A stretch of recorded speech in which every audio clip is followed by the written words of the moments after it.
titik tekannya transendentalisme ada pada individualisme dan kebebasan pribadi. Kalian harus jadi manusia yang otentik versi dirimu sendiri. Bahkan nanti di pikirannya Thoreau, setiap orang itu dengan intuisinya bisa langsung mengakses kebenaran apapun, termasuk kebenaran spiritual dan kebenaran moral, tanpa harus kalian belajar keluar. Jadi sederhananya begini, dengan hati nuranimu, suara hatimu saja, kamu tahu kok mana baik, mana buruk. Itu yang dia maksud kebenaran moral tadi. Kebenaran spiritual juga begitu. Kalau hatimu jernih, pikiranmu jernih, kamu tahu kok bahwa alam semesta ini tidak sekedar yang kelihatan. Pasti ada daya, ada kekuatan di balik yang kelihatan. Jadi ini menunjukkan bahwa diri kita sebagai individu itu sebenarnya sudah powerful, sudah luar biasa untuk menemukan kebenaran. Bahkan tanpa bantuan eksternal. Tanpa harus kalian diberitahu atau diberi buku apa. Kalian tahu kok kalau bohong itu jelek. Kalian tahu kok mengkhianati orang itu jahat. Kalian tidak bisa alasan, Pak, sejak kecil tidak ada yang ngasih tahu saya, Pak, bahwa bohong itu salah. Jadi ya saya bohong terus. Ya, seandainya tidak ada yang ngasih tahu pun, harusnya hati nuranimu dan intuisimu tahu bahwa itu tidak boleh, itu tidak seharusnya. Nah, pandangan ini nanti mengarah pada namanya individualisme versi transendentalisme. Jadi mari kita jujur dengan diri kita sendiri, mari kita menjalani hidup dengan nilai-nilai kebenaran yang kita serap. Banyak orang yang tidak berani begini. Padahal kata Thoreau, inilah kebenaran yang sejati. Menurut saya yang benar ini, dan aku akan menghidupkan kebenaran ini sesuai pemahamanku. Jarang orang berani begini. Seperti di tema Herd Instinct 2 minggu yang lalu, orang selalu ingin mengikuti yang lain. Bagaimana yang lainnya saya ke situ. Akhirnya dia tidak otentik. Nah, transendentalisme mengajari kita untuk yuk kita jadi diri kita sendiri. Sesuai pilihan kita, sesuai keinginan kita. Itulah mengapa nanti Thoreau itu kemudian hidup menyendiri di hutan. Meskipun hanya 2 tahun. 2 tahun, 2 bulan. Jadi dia hidup di hutan tadi, ingin menyendiri, ingin merasakan hidup yang otentik. Tidak banyak dipengaruhi oleh masyarakat, tidak banyak dipengaruhi norma-norma yang tidak perlu, dan lain sebagainya. Dan dia memang mengalaminya langsung. Di situ pada akhirnya akan muncul pribadi yang kuat, tangguh, yang tidak gampang hanyut oleh arus zaman. Kalian kan sering tanya, apa sih Pak gunanya dulu para ulama itu uzlah itu? Antara lain apa? Menguatkan pribadi. Kok bisa Pak? Iya, karena di sana mereka bisa jadi manusia yang otentik, jadi diri mereka sendiri. Tidak harus banyak beradaptasi menyesuaikan dengan maunya masyarakat. Jadi karena masyarakat itu kadang-kadang dalam aspek tertentu menghambat pengembangan diri kita. Mau gini mbak boleh, mau gitu ndak boleh. Nah kalau kamu sedang uzlah, seperti Thoreau ini terus hidup di hutan, dia lebih bebas, bisa mengeksplor dirinya sedalam-dalamnya. Nah, itu rahasianya kenapa para sufi, para ulama itu di antara riyadhahnya adalah uzlah. Bahkan bila perlu kholwat. Ya selain muqarrabah mendekat pada Allah, juga melatih pribadi. Di situ dia kuat, mandiri. Bayangkan kalau hidup terus di tengah masyarakat kan Apalagi seorang alim yang dihormati, dihargai, tidak bisa. Dia bisa melatih dirinya mandiri. Yang terjadi apa? Dilayani orang, disayang orang, terus tidak boleh ini, tidak boleh itu. Bisa saja begitu. Maka ketika beliau menyendiri, jadi kuat dalam kesendirian. Ternyata kesendirian bisa menguatkan. Karena banyak orang jadi lemah ketika tergantung pada orang lain. Ketika kamu sendiri, akhirnya mandiri. Ketika kamu bisa hidup mandiri, kamu jadi kuat. Ini konsep antara lain yang mendasari pandangan transendentalisme, bahwa kita harus jadi diri pribadi kita sendiri. Makanya dia punya quote yang menarik, as long as possible, live free and uncommitted. Sebisa mungkin hiduplah secara bebas tanpa komitmen. Semampumu. Beliau pakai istilah as long as possible ya, karena ada dunia kita tidak sesimpel bayangan kita ya kita. Tapi sebisa mungkin bebaslah dan uncommitted. Uncommitted itu jangan terlalu banyak bikin komitmen, bikin janji, bikin nadar ini, nadar itu, bikin saya akan setia ke sini, itu memberatkanmu. Bebaslah dan jangan terlalu banyak komitmen. Jadi kalau diminta komitmen ya kamu minggir dulu. Biar ya kamu bebas dulu. Kamu kok tidak komitmen dengan janji kita? Untuk sementara saya tidak komitmen dulu.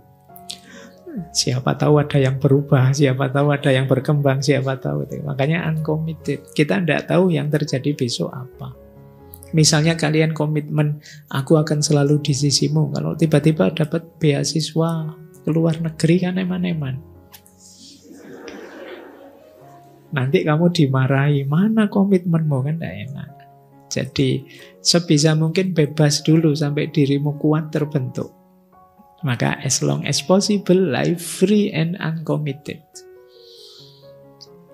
Yo nanti mungkin pada saatnya ketika kita sudah kuat berkomitmen ini itu, tapi kita jadi trendsetternya, bukan followernya. Ini ada kalimat menarik dari Thoreau. Jangan ikuti jalan yang ada. Pergilah ke tempat yang tidak ada jalannya dan tinggalkan jejak. Maka kalian akan jadi penemu. Kalian akan jadi perintis. Kalian akan jadi pionir. Kalian akan jadi pelopor. Kalau kalian hanya mengikuti jalan yang ada saja, ya kalian hanya follower. Sehebat-hebatnya follower, ya kamu tetap disetir oleh yang kamu follow. Jadilah perintis. Jadi jangan hanya mengikuti jalan yang ada. Jangan hanya niru-niru. Wah teman saya Pak bikin konten kayak gini viral, saya tak bikin juga. Dia viral, mungkin kamu enggak. Kamu hanya mengikuti jalan sebelumnya. Coba bikin jalan baru. Berkreasi, inovatif, imajinasinya dipakai. Nah, tinggalkan jejak. Biar orang yang mengikutimu, bukan kamu yang mengikuti orang. Ini visi transendentalismenya Thoreau. Kita lanjutkan. Ini loh dia bilang. Kenapa dia kemudian mandiri menyendiri? Kata dia begini. Aku merasa menyendiri hampir sepanjang waktu itu menyehatkan. Berada di tengah orang lain, bahkan dengan orang-orang yang terbaik, akan cepat melelahkan dan membuat jenuh. Aku suka menyendiri. Aku tidak pernah menemukan teman yang lebih menyenangkan daripada kesendirian. Jadi, kesendirian itu teman yang paling setia. Tidak pernah pergi meskipun kamu sendirian. Ada terus. Makanya kata dia, aku tidak pernah ketemu teman yang lebih setia, lebih menyenangkan daripada kesendirian. Bahkan meskipun punya teman yang paling hebat sekalipun, Kata dia, kadang-kadang dengan orang-orang terbaik itu malah melelahkan, merepotkan. Ayo, misalnya kalian ya, ada nanti yang ikut saya misalnya ke rumah, itu kan kalian sudah terikat, tidak bebas sama sekali. Sungkanlah, khawatir ini, khawatir itu, nanti mau ke kamar mandi saja mikir bolak-balik, mengganggu nggak ya? Tidak enak, jangan dikira. Meskipun kamu didampingi orang paling hebat, kamu akan nyaman. Bahkan dengan orang terbaik, cepat lelah dan jenuh. Jadi, mending sendiri bebas. Ini mungkin yang nanti dilanjutkan oleh Sartre itu kan, bahwa orang lain itu memang neraka. Gara-gara ada orang lain ini saya tidak bebas, tidak bisa ngapa-ngapain. Kalian malam hari ini kan gitu, orang lain itu menyusah. Gara-gara ada orang lain saya tidak bisa selonjor, saya tidak bisa lesehan, saya tidak bisa. Baik, maka Thoreau lebih memilih kesendirian. Ternyata sendiri itu menyehatkan, kata dia. Lanjut ya, ini filosofi kedua. Filosofi ketiga dari transendentalismenya Thoreau.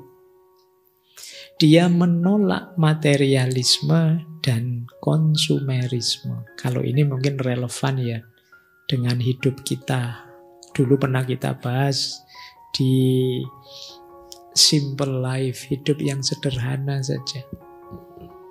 Jadi dia mengkritik masyarakat hari ini fokusnya hanya kekayaan materi dan konsumsi.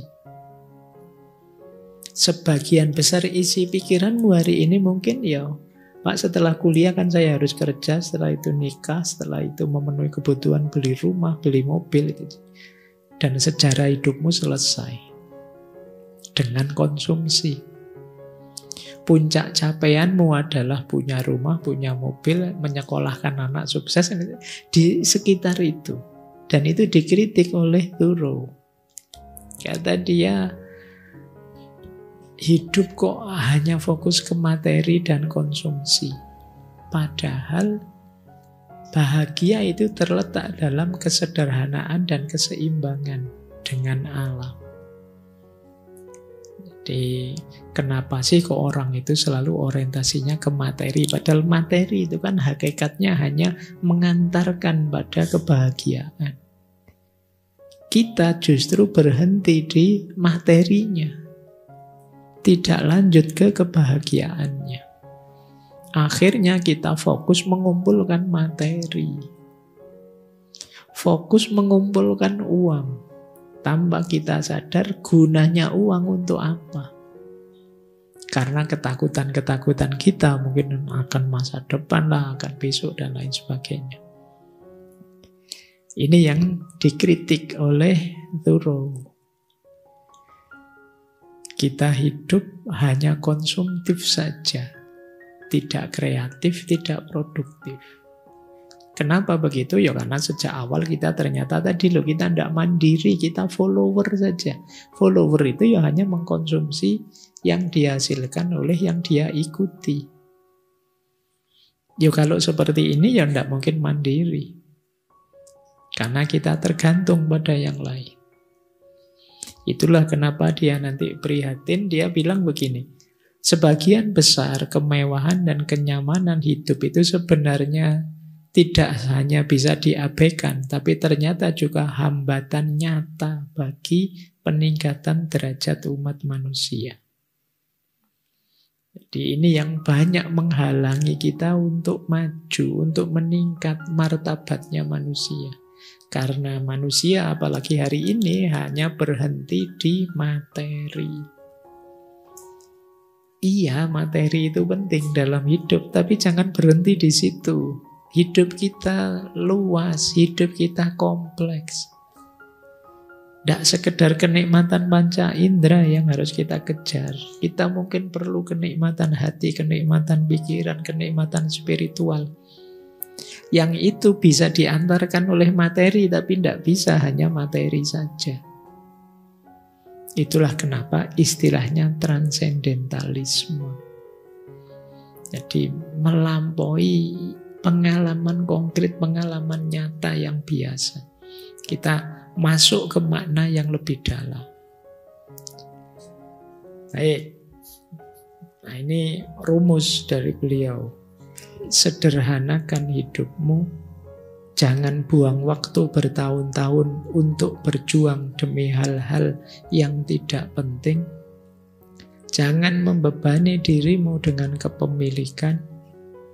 Tetapkan kebutuhan dan keinginanmu tetap sederhana dan nikmati apa yang engkau miliki. Jangan hancurkan kedamaian pikiranmu dengan menoleh ke belakang, mengkhawatirkan masa lalu. Jalani hidup di masa sekarang. Sederhana saja.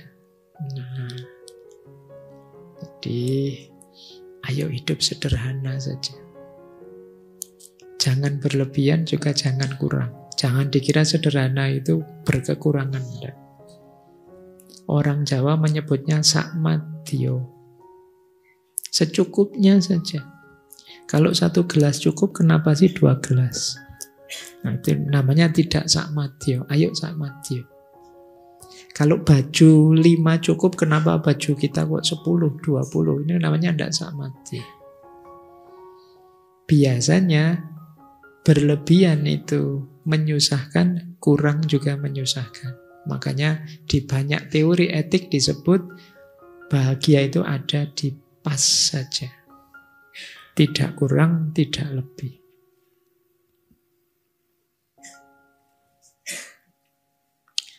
Pingin beli rumah mewah, pas uangnya. Pingin beli mobil, pas uangnya. Itu namanya enak ya. Ya enggak apa-apa, cita-cita tinggi tapi pas. Jangan berlebihan. Yuk kita lanjutkan. Jadi itu filosofi ketiga dari transendentalisme. Filosofi keempat. Thoreau, kenapa tadi sampai tidak bayar pajak ya?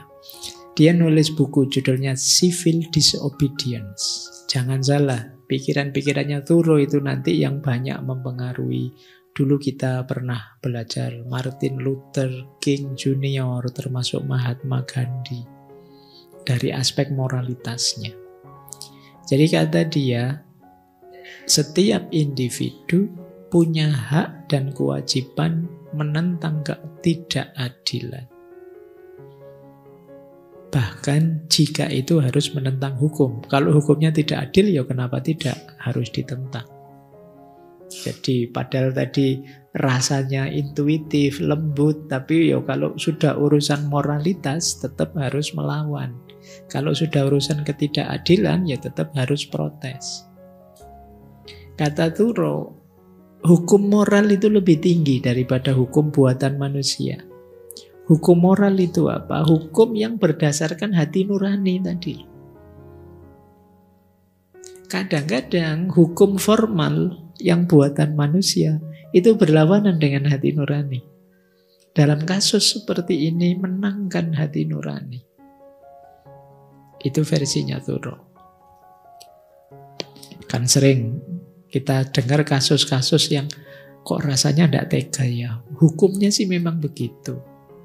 Tapi mungkin dulu pernah ada saya dengar nenek-nenek yang ngambil kayu di hutan. Karena dia memang tidak tahu hutan itu tidak bisa diambil sembarangan. Tapi dia memang butuh untuk makan. Akhirnya malah dituntut di pengadilan, kemudian divonis salah, dipenjara dan seterusnya. Lu memang secara formal hukumnya bunyinya begitu, dia ngambil miliknya orang lain. Tapi secara moral hati nurani kan rasanya kok ndak pas ya, ndak cocok ya. Itu kalau Thoreau ya hukum moral lebih tinggi. Hati nurani harus kita menangkan. Karena ada efeknya. Kalau manusia terus-menerus membungkam hati nuraninya, lama-lama hati nuranimu akan tumpul. Kalau hati nuranimu tumpul, manusia dan kemanusiaan akan selesai. Karena kemanusiaan kita itu dasarnya hati nurani. Bahkan akal saja, kalau urusan kemanusiaan kadang harus kita tepikan dulu. Kalau ada temenmu misalnya akhir bulan datang padamu, Mas, mbok aku pinjam uangnya 100 saja. Aku habis sama sekali ini. Lupa kemarin saya belanja kalap aku. Misalnya. Harusnya top up-nya berapa tak masukkan semua.